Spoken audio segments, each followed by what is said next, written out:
Bismillahirrahmanirrahim. Alhamdulillahi rabbil alamin arrahmanir rahim maliki yaumiddin. Iyyaka na'budu wa iyyaka nasta'in ihdinas siratal mustaqim siratal ladzina an'amta 'alaihim ghairil maghdubi 'alaihim waladdallin. Rabbighfirli wa liwalidayya wa lil mu'minina amin. Mari kita ikuti kisah-kisah para sahabat, kisah-kisah Rasulullah sallallahu alaihi wasallam mengenai cobaan demi cobaan yang beliau alami di dalam memperjuangkan agama Allah Subhanahu wa ta'ala. Ternyata syahadat yang masuk di dalam hati kita ini, di situ ada darah Rasulullah, ada pengorbanan Rasulullah, ada nyawa para sahabat puluhan ribu.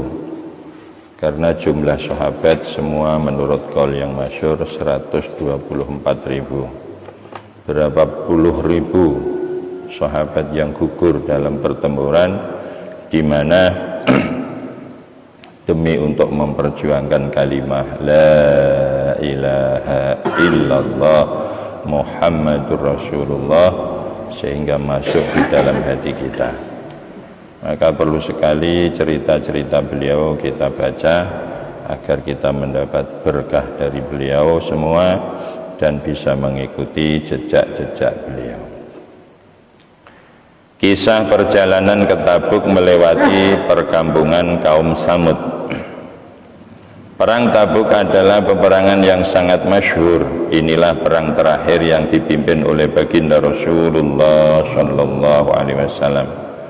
Suatu ketika sampailah berita kepada baginda Nabi Muhammad sallallahu alaihi wasallam bahwa Raja Romawi akan menyerang Madinah Munawwarah dengan bala tentara yang besar melalui Syam.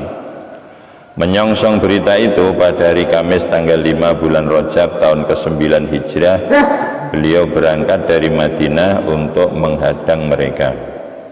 Ketika itu cuaca sangat panas dan jumlah musuh pun sangat besar. Baginda Nabi Muhammad sallallahu alaihi wasallam mengumumkan kepada pasukan muslimin secara terang-terangan bahwa mereka akan berangkat untuk menghadapi Raja Romawi. Hal ini dimaksudkan agar pasukan muslimin mempersiapkan diri sebaik mungkin, dan juga pada saat itu beliau sendiri secara langsung menggalakkan infak kepada kaum muslimin. Dalam perang inilah Sayyidina Abu Bakar radhiyallahu anhu mengorbankan seluruh harta yang dimilikinya. Ini sebuah amal yang luar biasa dan sangat berpotensi untuk digoda setan menjadi riya. Maka di antara para sahabat, orang yang pertama kali dikasih doa oleh Rasulullah agar setiap amal tidak riya, yaitu sahabat Abu Bakar. Allahumma inni a'udzubika an usyrika bika wa ana a'lamu wa astaghfiruka lima la a'lam.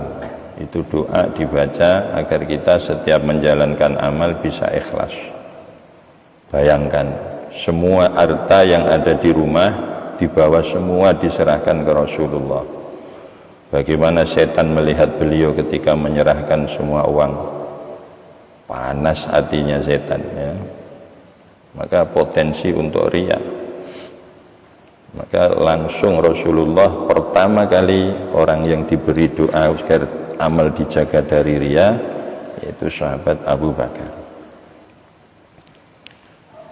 Dalam perang ini Sayyidina Abu Bakar radhiyallahu anhu mengorbankan seluruh hartanya, sehingga ketika baginda Nabi sallallahu alaihi wasallam bertanya kepadanya, "Wahai Abu Bakar, apa yang kamu tinggalkan untuk keluargamu?" Ia pun menjawab, "Ku tinggalkan Allah dan Rasulnya untuk mereka." Masya Allah, Masya Allah. Tuh sahabat Abu Bakar yang kaya raya, itu yang ada di dalam hati beliau Allah. Kita yang miskin saja yang ada di dalam hati kita uang. Anak empiye kan wis tak tinggali duit toh. Masya Allah. Melarat aja ngandalno duit meneh sugih. Masya Allah, kita ini sudah terlalu sekali meninggalkan Allah. Ayem aku saya sudah ayem hati saya. Anak saya yang barep sudah tak kasih rumah, yang nomor 2 tak kasih tanah, yang nomor 3 tak belikan sawah. Wah, seolah-olah dia yang mengatur anaknya. Bayangkan ini sahabat Abu Bakar ini. Ternyata semua kekayaan beliau sama sekali tidak ada di hati beliau. Yang ada hanya Allah dan Rasulullah. Sayyidina Umar anhu juga mengorbankan separuh hartanya, yang kisahnya tertulis dalam bab ke-6, kisah ke-4. Sedangkan Sayyidina Utsman anhu menyiapkan perlengkapan perang untuk sepertiga pasukan.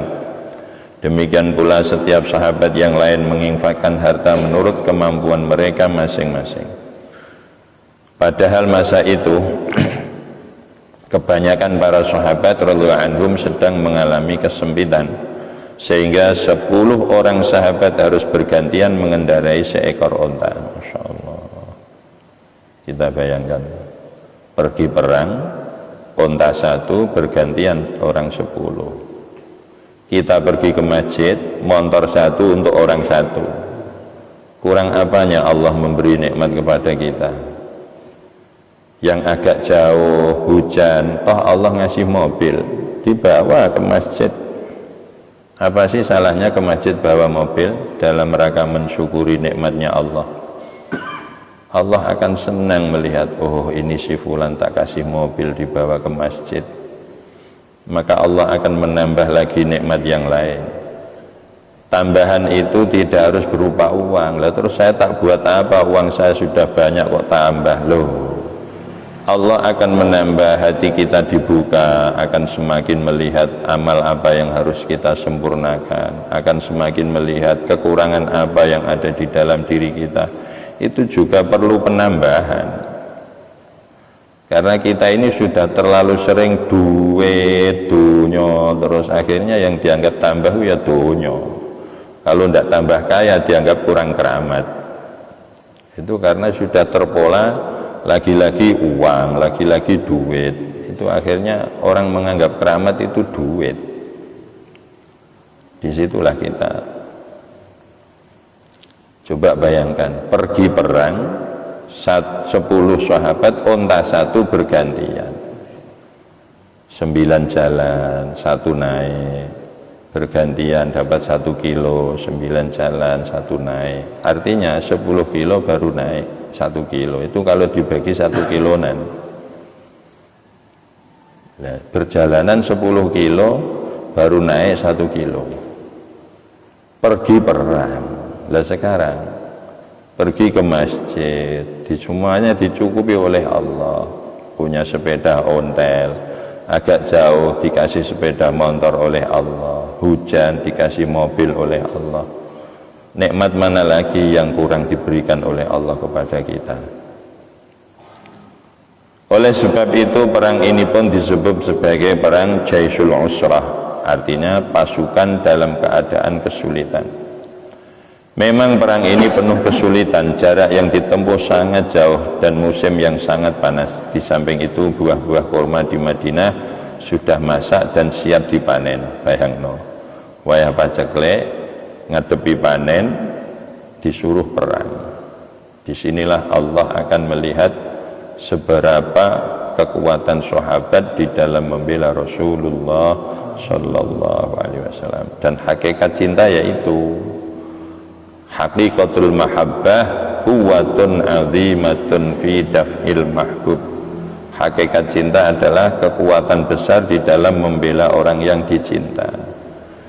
Bapak-bapak, hakikat cinta kepada ibu-ibu adalah ketika bapak-bapak siap mencukupi semua kebutuhan rumah tangga, siap membela ketika diganggu orang. Ibu-ibu cinta kepada bapak, siap membantu bapak-bapak di dalam setiap usaha amal agama. Jadi ini bapak mau ke masjid, tak siap no sandale, tak siap no serbane. Ini bapak mau ngaji, tak siap no ini, tak siap no ini. Ya itu. Jangan ini bapak mau kerja, tak siap no pacul. Begitu mau ke masjid tidak dilaroi, lah gimana? Ya mau ke masjid diantar sampai ke pintu, pulang ke masjid dipapak, langsung dicium batu wah, Masya Allah, luar biasa. Padahal kehidupan penduduk Madinah tergantung pada kurma.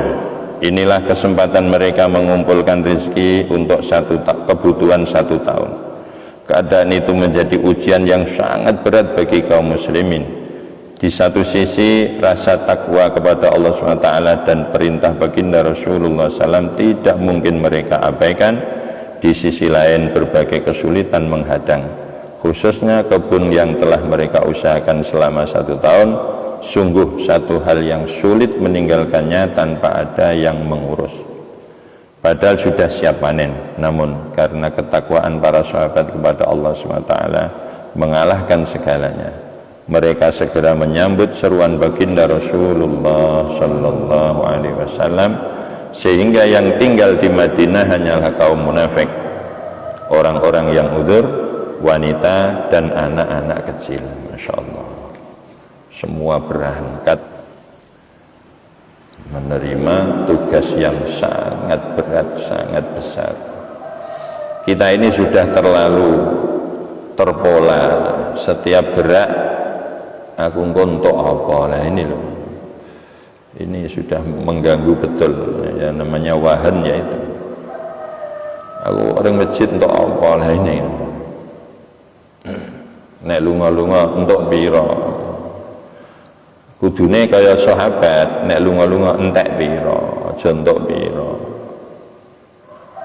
Aku ingin entek piro, aja aku bakal entuk piro. Nek entuk piro ae ora ono bare. Sahabat itu setiap pergi, setiap dakwah sing dipikir entek piro, mboten entuk piro. Nek entuk piro ya enteng gampang. Sing abot iku nek entek piro. Ada sebagian sahabat yang tidak dapat meninggalkan Madinah karena tidak ada kendaraan yang dapat ditunggangi. Mereka menangis menyesali keadaannya. Mengenai kejadian tersebut turunlah ayat tawallaw wa a'yunuhum tafidhu minad dam'i hazanan alla yajidu ma yunfiqun. Mereka kembali sedangkan mata mereka bercucuran karena sedih tidak memiliki apa yang dapat mereka infakkan di dalam peperangan. Quran Surat At-Taubah 92. Seluruh sahabat radhiyallahu anhum yang tidak ada uzur menyertai peperangan tersebut kecuali 3 orang sahabat. Kisah mereka akan diterangkan kemudian. Di tengah perjalanan mereka melewati perkampungan kaum Samud. Baginda Nabi Muhammad SAW menutupi wajah beliau yang penuh nur dengan ujung kain baju sambil mempercepat untanya dan memberi perintah kepada para sahabat anhum, kalian harus segera melewati kampung orang-orang zalim ini dengan menangis dan takut. Jangan-jangan azab akan menimpa mereka, azab yang telah menimpa mereka akan menimpa kita. Masya Allah. Jadi rasa takut itu harus ada. Ketika Rasulullah melewati kampungnya kaum Samud itu masih ada rasa takut. Gue kek ngono siksa medun nih. Padahal itu sudah berjalan sekian ribu tahun. Itu Rasulullah masih menyarankan pada sahabat untuk merasa takut. Lah sekarang kalau ada tempat-tempat peristiwa dibikin selfie, tidak mau ibrah mengambil contoh tapi dibikin selfie. Faedah, meskipun baginda Rasulullah Sallallahu Alaihi Wasallam adalah kekasih Allah SWT, beliau tetap merasa takut ketika melewati tempat orang-orang yang pernah diadab oleh Allah SWT. Begitu pula beliau menyuruh para sahabatnya untuk segera lewat sambil menangis, khawatir adab tersebut menimpa mereka.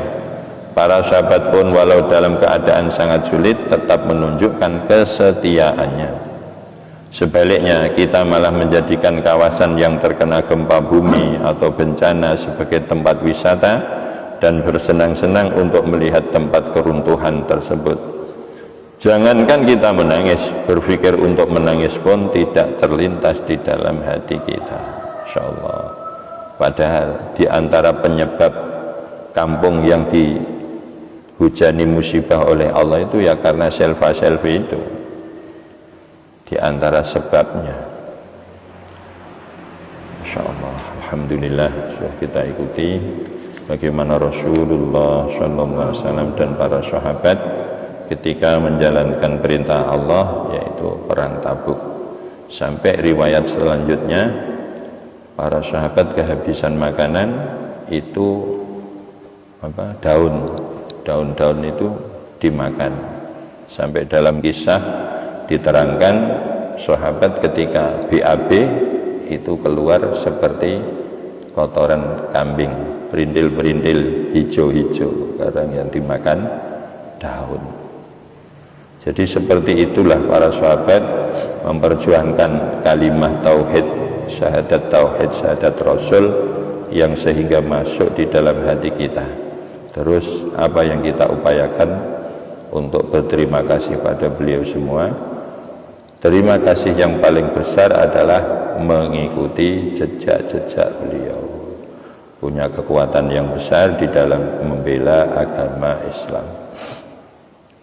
Mengikuti jejak-jejak beliau dalam menjalankan perintah-perintah Allah. Kita jangan sekali-kali mengharap untuk ada perang, karena perang itu tidak enak. Tapi kita harus selalu bagaimana kita berada pada posisi selalu meningkatkan iman kita dan amal kita. Maulaya salli